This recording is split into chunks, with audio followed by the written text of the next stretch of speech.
Plane rest हो गया तो मैंने देखा कि हर तरफ आग ही आग लगी हुई थी, स्मोक था, पूरा ब्लैकआउट हो गया था, कुछ नज़र नहीं आ रहा था। जब मुझे उन्होंने बताया कि बालाज शहीद हो चुका है, मेरी आंख में एक आंसू नहीं आया। वो मेरे फादर की बॉडी ऑलरेडी वो किसी और को हैंड ओवर कर दी गई थी। एयर ट्रैफिक कंट्रोलर्स गाइड कर सकते हैं, कंट्रोल नहीं कर सकते, उसकी कोई गलती नहीं है। एयर ट्रैफिक कंट्रोलर की कोई गलती नहीं है। पाकिस्तान 830। 22 मई 2020 आज जुम्मतुल विदा का दिन है।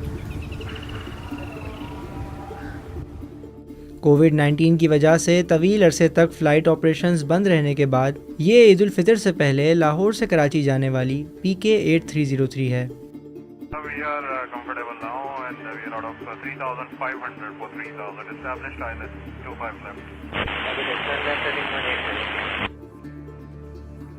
Sir, we are established on ILS 25 left. 8303 clear line 25 left. Roger Pakistan 8303. सारी चीज़ें जो है वो नॉर्मली चल रही थी। तो अचानक से जब लैंडिंग का टाइम आया तो उसने पायलट ने जो है वो लैंडिंग का अनाउंस किया कि we are ready for landing. 8303 you are jumping altitude 2000. Sir, we have just give me 2,000. So maintain 2,000. 8303 for Charlie showing 1800 feet at descent. Copied sir, we are now maintaining, trying to maintain. वो जब first attempt किया है उन्होंने और बेली landing की है तो लोग इतने डिस्टर्ब हो गए थे कि वो जहाज़ के वॉकवे में आ गए थे, अपनी सीट से उठ के वॉकवे में आ गए थे और जब दोबारा टेक ऑफ हुआ है तो उस वक्त तक वो वॉकवेस में खड़े हुए थे।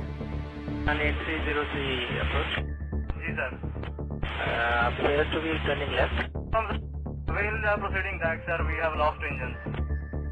टेक ऑफ करने के बाद कोई 10 मिनट 12 मिनट जो है वो प्लेन हवा में रहा है। हवा में रहने के बाद जब दोबारा उसने अनाउंस किया है पायलट ने कि we are ready for landing, plane जो है वो इतनी स्पीड से हिट हुआ है दूसरी दफ़ा कि लोगों को जो है संभलने का टाइम ही नहीं मिला। और PIA की ये परवाज़ 91 मुसाफिर समेत अपनी मंजिल से तकरीबन 1 किलोमीटर दूर आबादी में जा गिरती है। बच्ची है मेरी। किस टाइम पे निकले? ये नहीं ये घर पे गिरा है, घर पे ये घर के एकदम बहुत ज़ोरदार आवाज़ थी और हर चीज़ आनन फानन के अंदर तबाह हो गई मतलब। तो जैसे तो ऐसे तो फील हो जैसे जंग छिड़ गई है।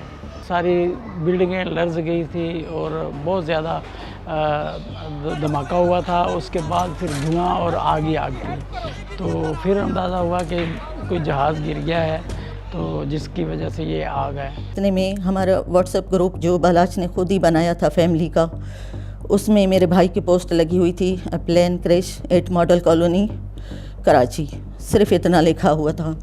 हम घर में भी नमाज़ वगैरह पढ़ रहे थे जब मेरी बहन की कॉल आई और उसने कहा कि इस तरह PIA का एक प्लेन क्रैश हुआ है और तुम जल्दी से चेक करो कि कहीं वो मेरे अभी की फ़्लाइट तो नहीं है। फ़ोन आया कि आप TV ऑन करो, ज़ारा किधर है। मैंने कहा उसका छोटा भाई उसको एयरपोर्ट लेने गया हुआ था। तो जब वो वहाँ पहुँचा है वो उसके इंतज़ार में था कि शायद अब ज़ारा बाहर आती है, लेकिन ऐसा कुछ भी नहीं हुआ और इंतज़ार करता रहा। एयरपोर्ट हम पहुँचे तो उन्होंने वो रोड उस वक्त तक ब्लॉक कर दी हुई थी जब तक हमें तकरीबन 30 मिनट्स लगे घर से पहुँचने में, और उन्होंने कहा कि नहीं आप वापस जाएं और हम आपको अपडेट करेंगे।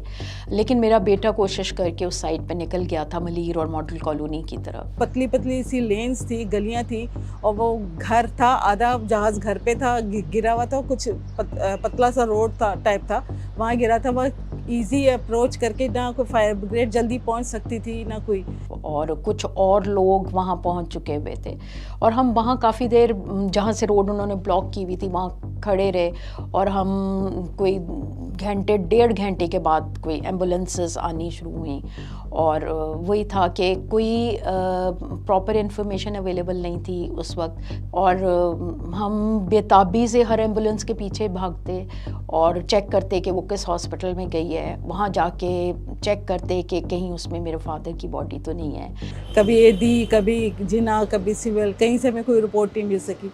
हम इसी होप पे थे कि ठीक है जहाज़ तो गिरा है, लेकिन मे बी कि वो ज़ख्मी होगा, इसी होप से हम लोग हॉस्पिटल गए। वहाँ पूरा दिन हम लोग बैठे रहे। और उसमें दरमियान में ये भी खबर मिली कि कुछ सर्वाइवर्स हैं, उनको शिफ्ट किया जा रहा है। तो जब मैं नीचे ग्राउंड पे आए, जब प्लेन रेस्ट हो गया, तो मैंने देखा कि हर तरफ आग ही आग लगी हुई थी, स्मोक था, पूरा ब्लैकआउट हो गया था, कुछ नज़र नहीं आ रहा था। और अल्हम्दुलिल्लाह मेरी सीट अपनी जगह पे थी, लेकिन बाकी लोगों की चीखों की आवाज़ें, बच्चों की, बुज़ुर्गों की, औरतों की, सबकी जो है ना आवाज़ें आ रही थी। तो मैंने अपने राइट साइड पे जब विंडो वाली साइड पे देखा तो मैं विंग के साथ ही बिल्कुल बैठा हुआ था, तो वहाँ से मुझे एक रोशनी नज़र आई है। सीट बेल्ट खोला, सीट बेल्ट खोलने के बाद मैंने सीट पे पाँव रखा और मैं उस जगह से जहाँ से मुझे रोशनी नज़र आ रही थी वहाँ से मैं बाहर की तरफ मैंने विंग के ऊपर गया और वहाँ से मैंने नीचे जंप किया। फिर तो जंप अप्रॉक्सीमेटली मेरा था 10 से 12 फीट हाइट थी जहाँ से मैंने जंप किया। अच्छा, जंप करने के बाद जब मैं बाहर गया तो मैंने लोगों को बताया कि मैं प्लेन में ही था, तो पहले तो वो यकीन नहीं कर रहे थे कि आप इस प्लेन में थे।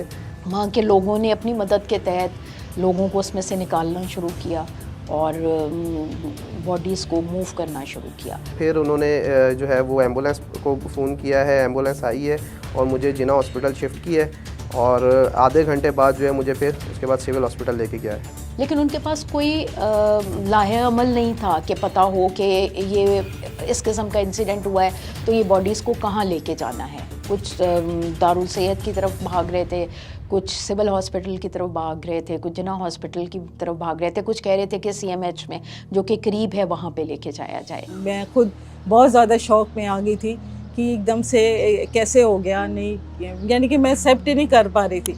जब तक मैंने उसको देखा नहीं था, मैं सब मुझे कहते थे कि नहीं शी इज़ नो मोर। मैंने कहा नहीं ऐसे कैसे हो सकता है, मैंने उसको देखा ही नहीं है, तुम लोग कैसे कह सकते हैं। यानी कि मेरी ये कंडीशन उस ज़हनी हालत मेरी बड़ी ख़राब हो गई थी कि मैं एक्सेप्ट नहीं कर रही थी कि नहीं तुम लोग सब झूठ बोल रहे हैं, ऐसा कुछ भी नहीं। तो हम बहुत से लोग हमारी तरह 97 पैसेंजर्स की फैमिलीज़, वो हम पागलों की तरह एक दूसरे को हेल्प भी कर रहे थे और कोशिश भी कर रहे थे कि हमें कोई उसमें इंफॉर्मेशन मिल सके।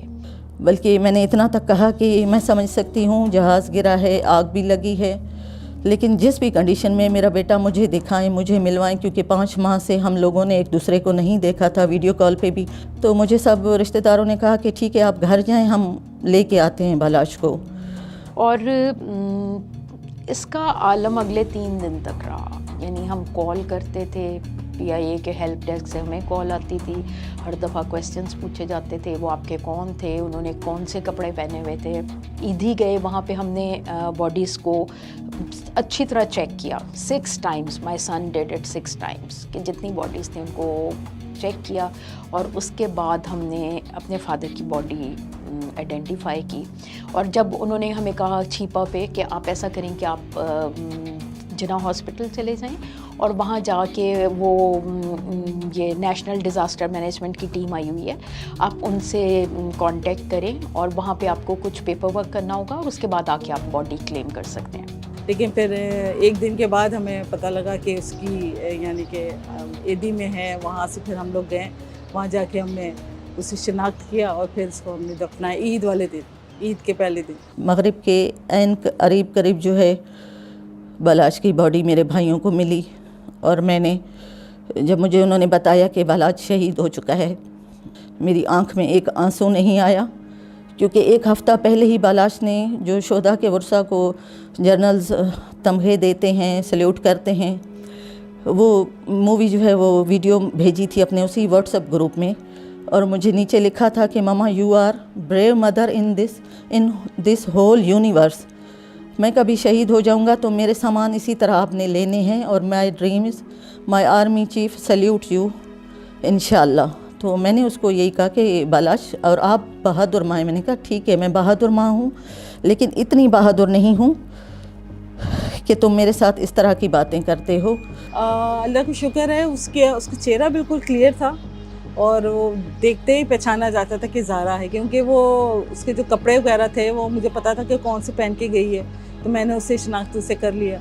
थोड़ी सी वो बन हुई थी लेकिन ये मैंने उसको पहचान लिया। कई लोगों की तो बहुत बुरी हालत में बिल्कुल भी शनाख्त ही नहीं हो सकी। और वहाँ पे डॉक्टर हमायूं आए हुए थे नेशनल डिज़ास्टर मैनेजमेंट के और उन्होंने कहा कि नहीं अभी हम इस तरह आपको बॉडी नहीं दे सकते, हमें आपके DNA टेस्टिंग के रिज़ल्ट का इंतज़ार करना पड़ेगा, क्योंकि कुछ बॉडीज़ गलत चली गई हैं और वो वापस आई हैं और लोग इस पे बहुत शोर कर रहे हैं, लेकिन मेरा डीएनए की टेस्टिंग का रिज़ल्ट आज तक नहीं आया, जो कि बाद में उन्होंने मुझसे लिखवाया गया कि मैं उस पर कोई चीज़ क्लेम नहीं करूँगी। मेरी बहन ने 7 डेज़ के बाद लाहौर जाके अपने डीएनए टेस्टिंग करवाई और उसकी बेसिस पे उन्होंने हमें एक बॉडी यहाँ पे इशू की। वो वी वर सरप्राइज कि जब हम वहाँ पहुँचे तो वो बॉडी वो नहीं थी जो मेरे फादर की थी, और वो मेरे फादर की बॉडी ऑलरेडी वो किसी और को हैंड ओवर कर दी गई थी। उस वक्त तक 90% बॉडीज़ जा चुकी हुई थी, सिर्फ 3-4 बॉडीज़ रह गई थी जिनके मुख्तलिफ़ किस्म के आइडेंटिफिकेशन के इशू चल रहे थे। और दिस इज़ 9th डे। तो बालाज की अगले दिन जब सुबह उसको लेके आए तो कॉफिन में लपेट के लेके आए। मुझे नहीं दिखाया गया, लेकिन मेरा शौक़ था उसका आर्मी में जाने का, अल्लाह ने वो पूरा कर दिया। उसका शौक़ था शहादत का, तो ठीक शहादत अपनी जगह, लेकिन एक माँ का दर्द अपनी जगह होता है। लोग समझते हैं कि 4 साल गुजर गए। जब लगेज का टाइम आया था तो उन्होंने हमसे कहा था कि आप लोग आके अपने लगेज देख लें, और बहुत ही बुरे तरीके से रखे हुए थे शॉपिंग बैग में कुछ ऐसे कपड़े अजीब पुराने से, पता नहीं कौन कौन से। जब वो लगेज डिस्प्ले किया गया उसमें सबके सेल फोन्स टूटे हुए थे, उसमें सबके लैपटॉप्स टूटे हुए थे, सबकी स्क्रीन्स तोड़ी गई थी, और उसमें से कुछ लोगों ने घर पे फ़ोन करके बताया कि प्लेन में आग लगी हुई है, हम प्लेन के अंदर हैं, वो एक दफ़ा नीचे हो के ऊपर आया है, उसमें आग लगी हुई है।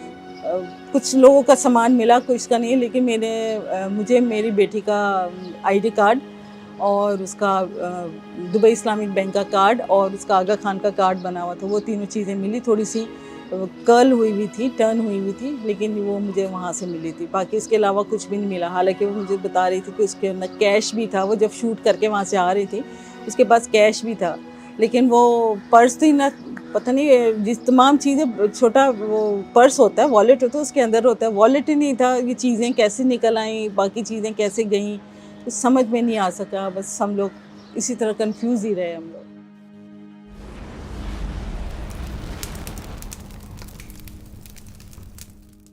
तो कितना आसान है एक जहाज़ को गिरा देना? बहुत मुश्किल काम। कैसे गिरा सकते हैं, बहुत मुश्किल काम है। आपने सारी वार्निंग्स को बालाए ताक रखना होगा, आपने अपने दिमाग को भी सुलाना होगा, क्योंकि जहाज़ में तो ऐसे सिस्टम है जो आपको हर चीज़ बताएंगे। आप ज़मीन के नज़दीक आ गए हैं, वो आपको हॉर्न देंगे, आवाज़ कान में आएगी, बस वो एक ऊपर से कोई चीज़ नहीं पड़ेगी। जो फाइटर एयरक्राफ्ट में तो अगर इंस्ट्रक्टर पायलट है तो आपको बाकायदा मार भी सकता है। पायलट की बहुत ही, यानी जिसको हम कहते हैं ग्रेव मिस्टेक थी। वो जब आ रहा था तो ही वॉज क्वाइट हाइट से नीचे आने के लिए जब आप कहीं से नीचे आते हैं तो आप ग्राउंड का भी थोड़ा सा रास्ता सफ़र करना पड़ेगा, ठीक है। तो ही वॉज सो हाई कि एयर ट्रैफिक कंट्रोलर के तजर्बे के मुताबिक इट वाज नॉट पॉसिबल कि वो ये सारी हाइट कवर करेंगे। नीचे हाइट के लिए उन्हें फिर बहुत तेज़ी से नीचे आना पड़ेगा। तो उन्होंने उनको वेल इन टाइम गाइड कर दिया, वार्न कर दिया, जो भी उनकी फिजियोलॉजी होती है। And then he decided at a very late stage कि मैं नहीं लैंड कर सकता। So he decided to now go back. अब जहाज़ अभी भी नीचे आ रहा है हल्का सा, तो इंजन अनसेफ है, क्योंकि लैंडिंग गियर लगते तो इंजन ज़मीन से नहीं लगते, तो लैंडिंग गियर चले गए तो इंजन लग गए। जब इंजन लग गए तो और फिर ये टेक ऑफ कर गया, तो इंजन्स को हो गया डैमेज। एरर कह लें, मिस्टेक कह लें, केयरलेसनेस कह लें, ठीक है, टोटल नेग्लिजेंस कह लें, क्रिमिनल नेग्लिजेंस कह लें। इस केस के अंदर we call it criminal negligence, कि सब कुछ होने के बावजूद भी मतलब आपको उस पोजीशन में दाखिल होने की क्या ज़रूरत है जिससे निकलना मुश्किल हो जाए। और जब इसने एयर ट्रैफिक कंट्रोल की बात नहीं मानी एज ए कैप्टन, पहले भी कभी इसने नहीं मानी होगी, एकदम में तो नहीं होता हिम्मत उसकी कि जी मैं नहीं मान रहा।